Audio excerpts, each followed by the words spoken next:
Hello everyone, just to welcome you, I'm Nicole Moore from the English program here at UNSW Canberra, as we're called, it's such a pleasure to be here to welcome you all to talk about, to hear from Nigel Featherstone, who is here as our Ad for Creative Fellow for the second half of this year. Now I thought what I'd do is quickly introduce Nigel, because I'm sure many of you know Nigel very well. But I'll also try and introduce our program here and give you a sense of where we're up to in terms of literary studies in particular and creative practice here on campus. Presuming that some of you won't have ever been on campus here before, is that the case? Because I think there are very many people in Canberra who never make it really over the hill.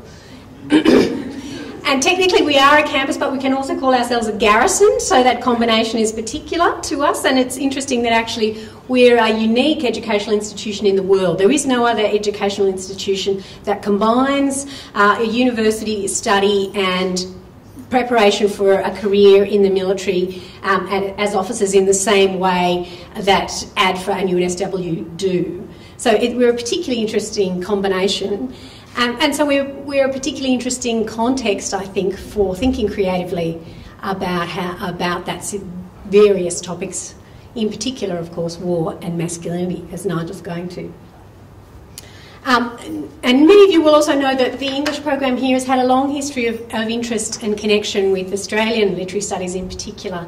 And we're really very pleased to be hosting this series because of that, in terms of boosting our ongoing connections with the literary scene in Canberra. It's wonderful to see so many of Canberra's literati here, you guys, and also to keep that sense of an active program of thinking about the relationship between literature, culture, society, going on campus here at UNSW Canberra in relationship to the full gamut of what we can think of as literary cultural heritage. Now, to introduce Nigel, of course, as you know, is an Australian writer of contemporary fiction and, of course, a journalist of some profile here in Canberra. To remind you of some of his achievements, he's the author of his latest publication is the novella I'm Ready Now, published by Blemish Books, as was his last novella, and that notably is shortlisted for the 2013 ACT Writing and Publishing Awards, which I know are going to be decided in December. So fingers crossed very much, Nigel. And his last novella before that was Fall on Me, also from Blemish Books, which won that award in 2012, so he could back it up. His novel Remnants from 2005, you might remember from Pandanus, the much lamented Pandanus Books here in Canberra, which had a very notable national interest in that novel and has built his profile substantially in its wake. He's the author of a large number of short stories published in some of Australia's most respectable literary journals, of course. And since 2007, he's been a significant contributor to the Canberra Times and the Fairfax Media Network more broadly, of course, in the contemporary media environment. He's also the founding editor of the literary journal Verity La, which is a very welcome addition to the literary scene here in Canberra, for which he received a 2012 Canberra Critics Circle Award. He's held residencies at Varuna, the National Writers' House in the Blue Mountains, Bundanon, and Cataract Gorge in Launceston, which is a particularly spectacular place to have a residency, and then us as the last of that list.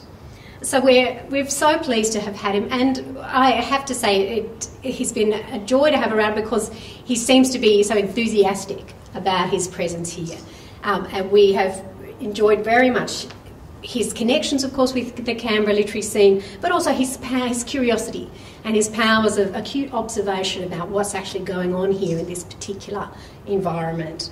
It's been energising and refreshing, really, for all of us to talk to him. And we wish him really for the very best of luck in the work he's begun here with us. We hope it continues in all kinds of flourishing forms, and we're so excited to hear from him right now about it. So please welcome Nigel. It's darkening now. Night is coming, and Thomas Johnson knows he won't be finding them again till morning. Ahead amongst a mess of phone wires, like a mass of black worms, he thinks. He has the choice of going left or right. Neither direction means anything. If north exists here, he doesn't know it. So he chooses left and dips beneath a small half-collapsed bridge of brick and timber and steps through to the other side. There are shells neatly stacked in wooden boxes, a pile of rifles upright and waiting, a flap of tunic, dirty, mud-caked, dropping away from the trench like a frozen waterfall. Rubbish below, more wires, some cans, a helmet upside down as though waiting to catch rain, a satchel beside a pair of boots, the boots on a body, but the body is awake, the eyes are open. A smile, yes, a smile. It's the first he's seen since he got here. And now the eyes and the smile say, "You won't find anything worthwhile up that way." The man sits up, his rifle, no bayonet, vertical between his legs. "I'm lost," says Thomas. The man asks who he's looking for. Thomas tells him. "Well, a mob came through about an hour ago," is the answer from the man. "Maybe they were yours, maybe they weren't.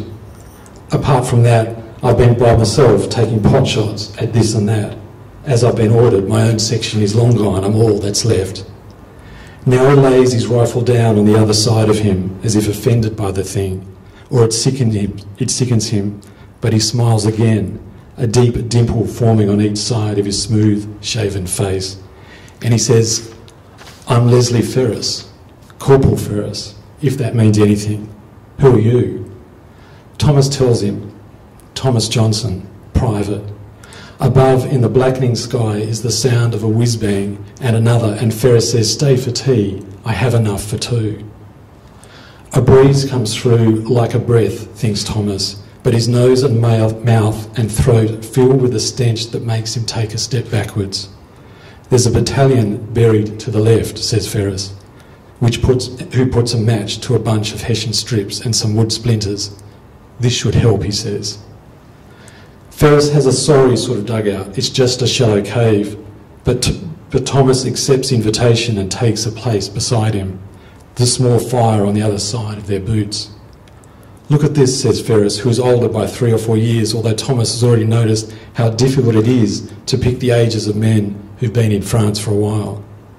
The corporal leans into the satchel and pulls out a tin of bacon and then a second tin, this one containing sausages.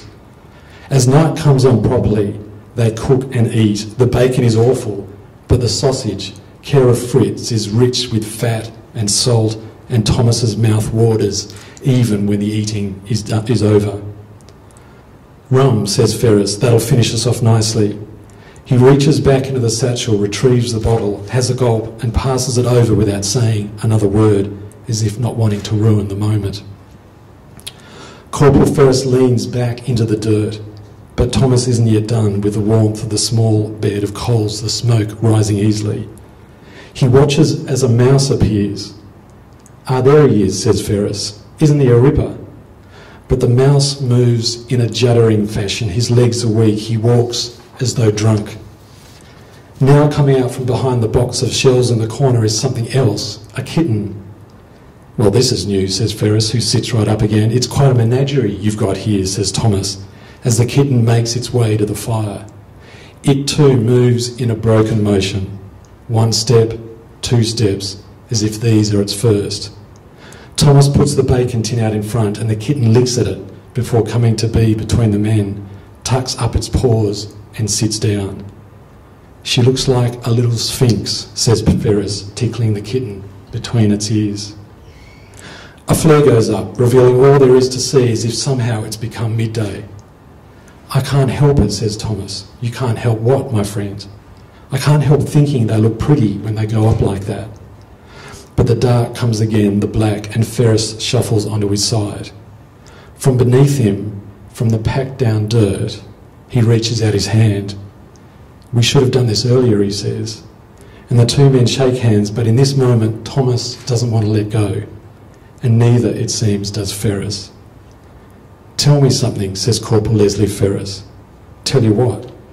Tell me something about home. Where are you from, Thomas Johnson? Sydney. Whereabouts? Redfern. Go on. So hands remaining as they are, the kitten stuck between them, the mouse now off somewhere else, the fire a thing of the past. Thomas tells him about his father, Frank Johnson, the journalist with the Herald, and about his mother, Nora, a dressmaker of note, how even as a boy Thomas liked to watch the women in the parlour room being measured, and then, a month later, how they allowed themselves to be dolled up in what had been made especially for an occasion. Sometimes Thomas would help hold pins or a tape measure, even take photographs when asked. And then there's Olive, he says. She's the boarder we had for a year, because a family from Bathurst wanted her to attend Skeggs Darlinghurst. After she got Ducks of the Year, her parents trusted her enough to go to boarding, but the two of them kept in contact, meeting on the town hall steps and walking down to the quay to watch the ferries and the ships. She's like a sister to me, he says. Now there's a whistle and a scream. The ground shakes and a soft fall of dry dirt lands on their chests. Have you seen it, says Leslie Ferris. Seen what? The glowing light of the phosphorus after. No, says Thomas. I'm sure you will, but don't let me stop you. Keep talking. And as Leslie Ferris says those words, keep talking, his fingers rearrange themselves until it's hard to know whose are whose. One time, Thomas says, closing his eyes, the rum now in full effect, no longer can he feel the blisters on his feet, and it reaches up his legs all the way in his shoulders and forehead. Sleep can't be far away. But that one time, he says, just before I left, Olive and I went out to the tram depot on Bennelong Point, and there we waited all night for the sun to come up through the heads. And it did, this great ball of a thing. He pauses. Is he saying any of this aloud? He may or may not be. That ball, that great glowing disc, with Olive on the rocky beach, her feet in the water, dress pulled up past shins. He thought it then, and he thinks it now, that this is what made his heart beat. The sun, the beats as big as explosions, the 32-pounders on Fort Denison firing, not in anger, but in celebration. In celebration, Thomas says, except he knows this is just a thought. But it's a thought that reaches Olive in the water, who is now in uniform, who is now Leslie Ferris. Oh my, Corporal Leslie Ferris. Leslie steps out of the water and puts on his socks and boots and begins making his way back into the city up Pitt Street to Town Hall. And as he walks, he thinks of what has to happen, his mother's 50th birthday. She'd been planning it for months, sending out 100 invitations, but somehow, though this pleased her considerably, she received 150 RSVPs in return saying, yes, yes, please. She booked out the ballroom of the Universal Majestic in Katoomba, which wasn't hard to do since her husband, Leslie's father, Gordon Ferris, the famous Blue Mountains QC, had the lion's share of the ownership of the place. So Catherine Ferris arranged to have a big celebration in that hotel she managed, though she had an actual manager for the day-to-day. She presided, that's what she did, as though this was the most important establishment in the state. And if the amount of mentions it received in the Herald were anything to go by, and the inarguable fact that Billy Hughes had stayed, she might not have been wrong. So up into the city, Leslie Ferris walked, and he caught the train from Town Hall to Central, and he headed for Katoomba, where he'd been born and lived in the family home just around the corner from the Universal Majestic Hotel. In the carriage that Saturday, he sat alone, around him women and girls staring, pointing, giggling, and he smiled in return and dipped his hat and felt more than a bit pleased with himself. He knew, however, that there'd be more of this right across the afternoon and into the night, and not just from the women, but the men too, his father's friends from the law. Perhaps, could this be true? He might be the only AIF representative at the party. He arrived at noon. In the dark timbered foyer, he kissed his mother on the cheek. She ran her fingertips down the dimples on both sides of his smooth, shaven face. He told her that she looked beautiful, even though she wasn't yet officially dressed for the event. Despite her makeup, she came through crimson, which he felt sure was the first time this had happened. For that moment, before she glided off to sort out a drama, she looked intoxicated by her son in the uniform. He'd not had this effect on her when studying dentistry back in the city, a degree he wouldn't finish, nor would he work behind the counter at Gowings in George Street selling tents and binoculars to the adventurers. In the upstairs room his mother had allocated him for the weekend, he dressed in the clothes he'd packed for a purpose. Plain white shirt, sleeves rolled up, khaki shorts, white socks, good boots, and began walking down to the end of Lurline Street to where he stored his rope and a pair of gloves in an old school friend's shed.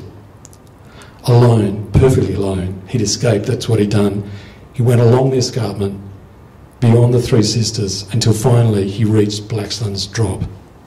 Down he climbed, going slowly until he came to the ledge, where he inched along carefully the valley, a 90-foot sheer fall beneath.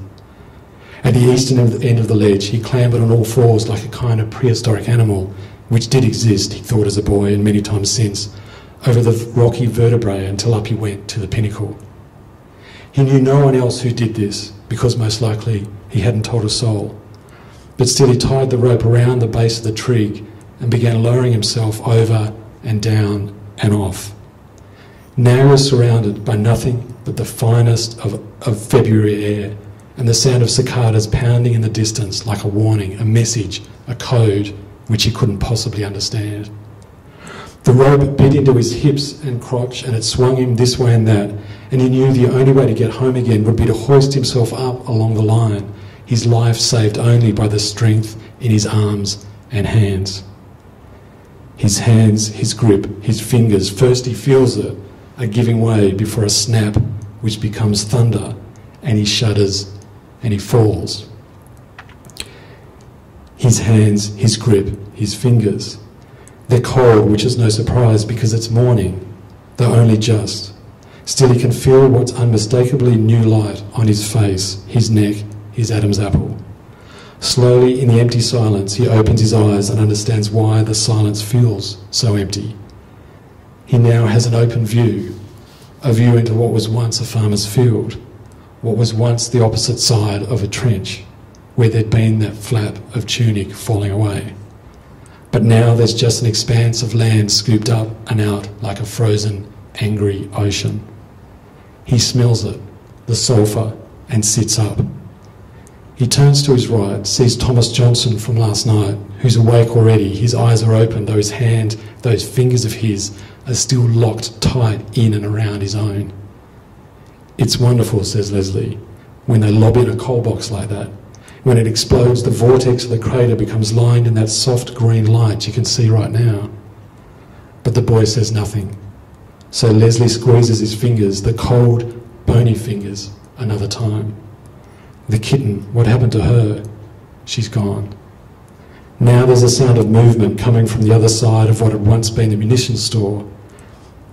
The stamp of boots and clatter of guns and buckets and boxes and the hushed grumblings of men. I think this is your lot on the way back, he says, squeezing the fingers a third time. But this time he lets go. And as he lets go, he sees what is not a buttonhole on the left side of the boy's chest, a shard of HE shrapnel inside. In the sky above them both, the last flare of the night cuts into a new day, but it's not as pretty as before. Thank you.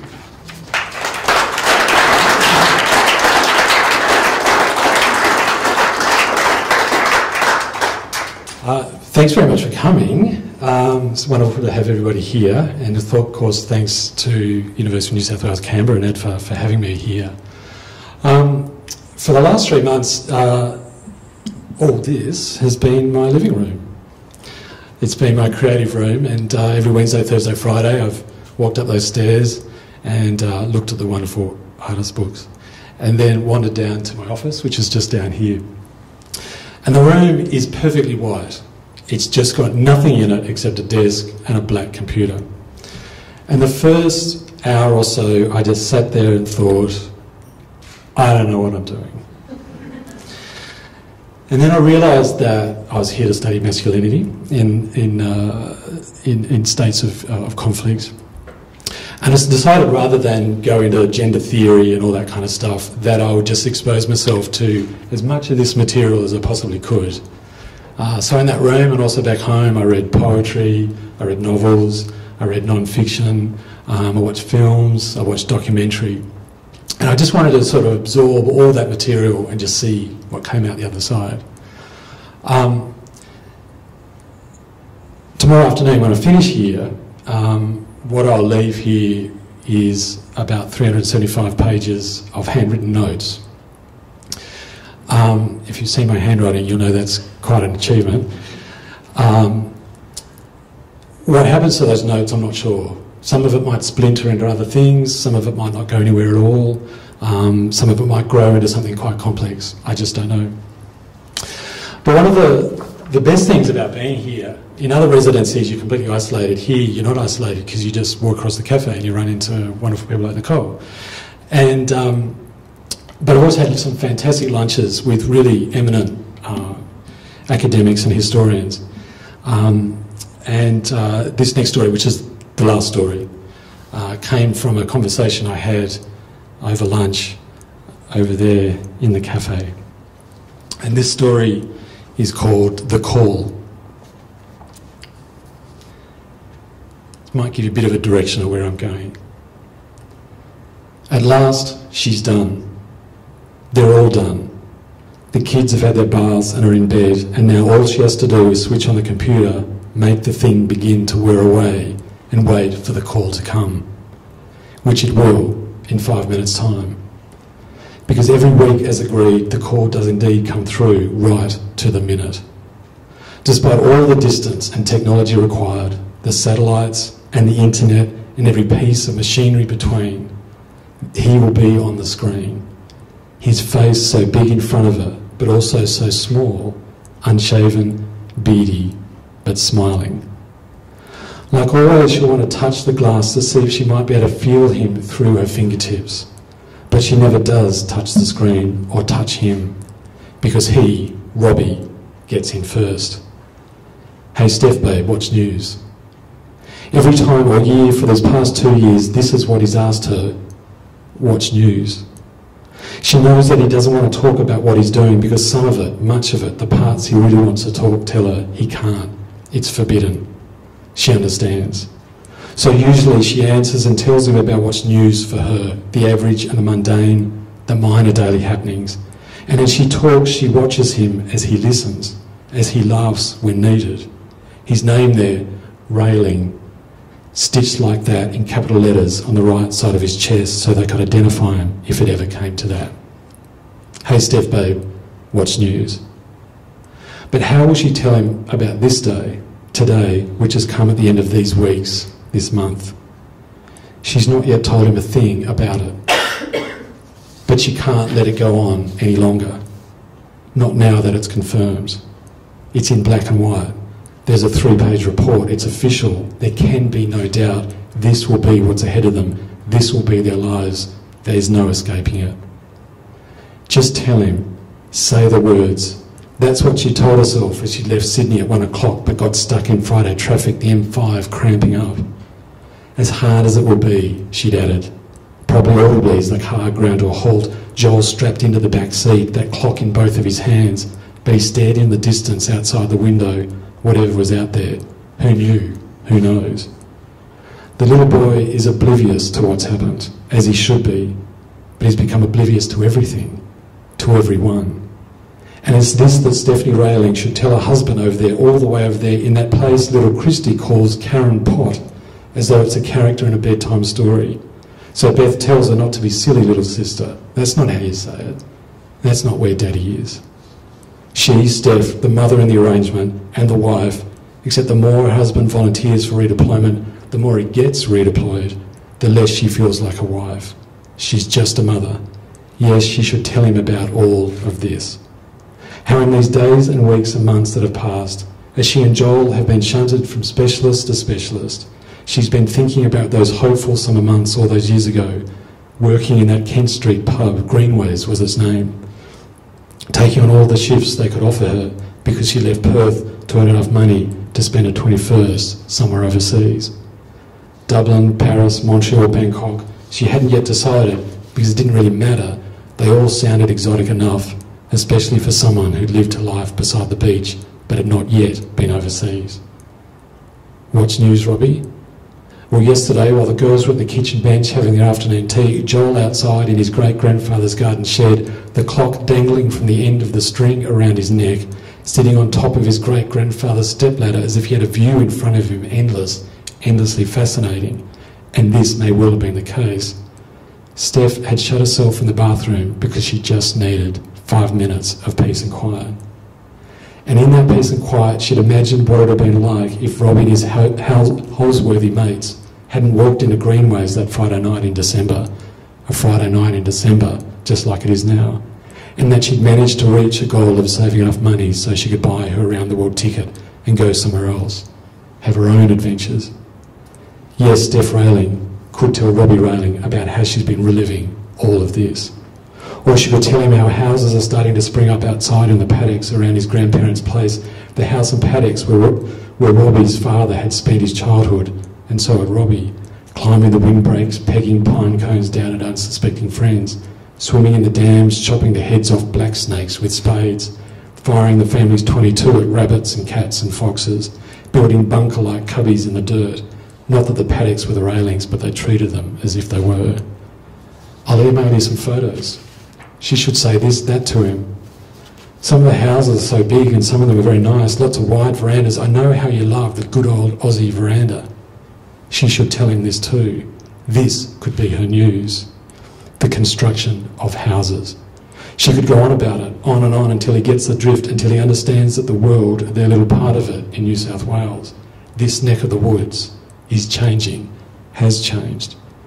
Robbie, the life you knew, the one you'd always hoped for so very much, the one you think that you and your mates are fighting for, has changed. It's no more. It's gone.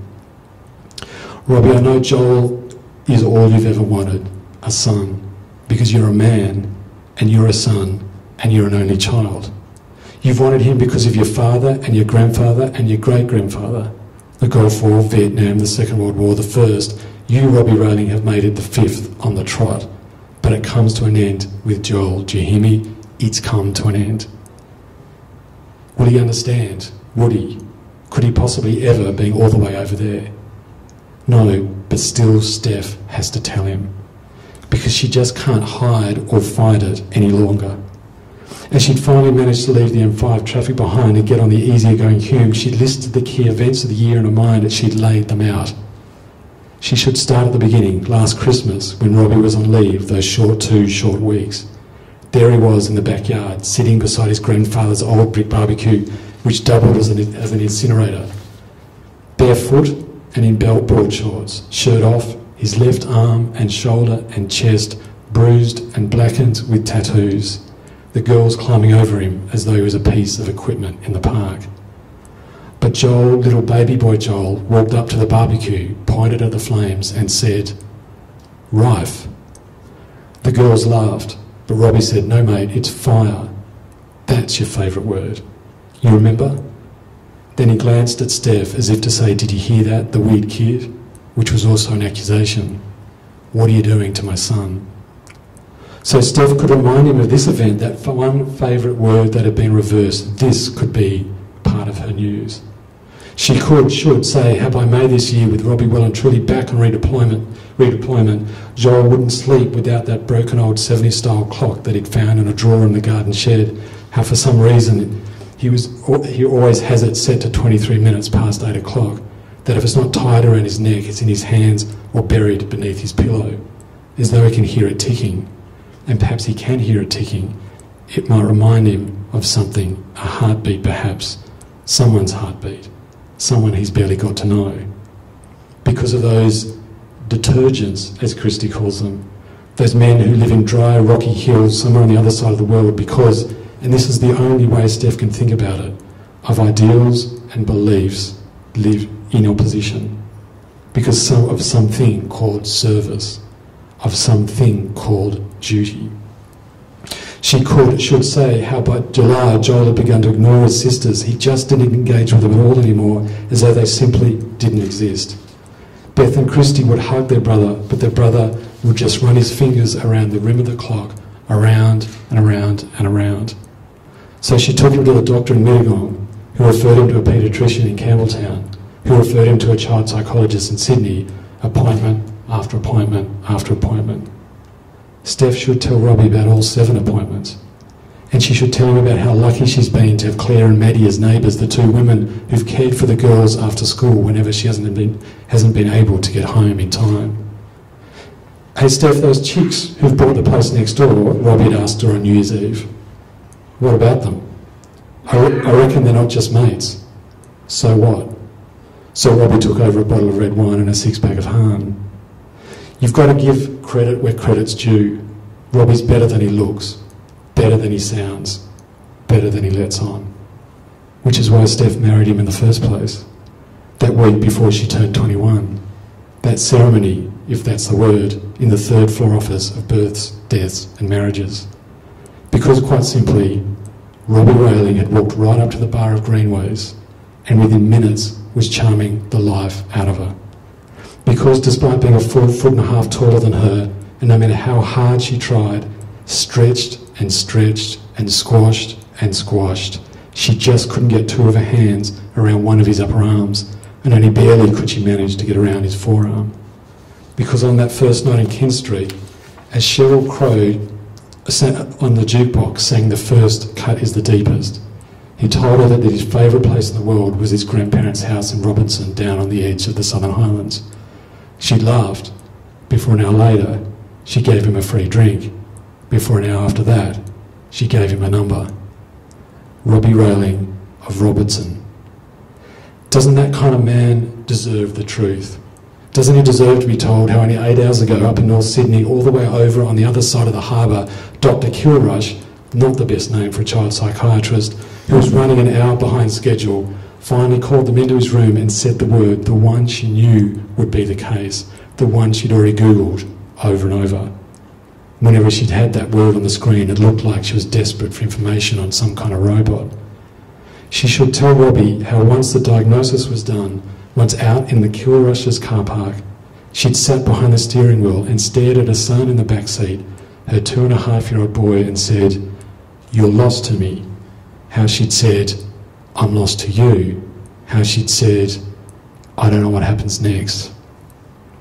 She should tell Robbie how once she'd left the Hume Highway and was winding her way through Barrel and had reached the other side, his parents had rung her to say that they're going to drop in. "Just a quick cuppa, don't go to any trouble."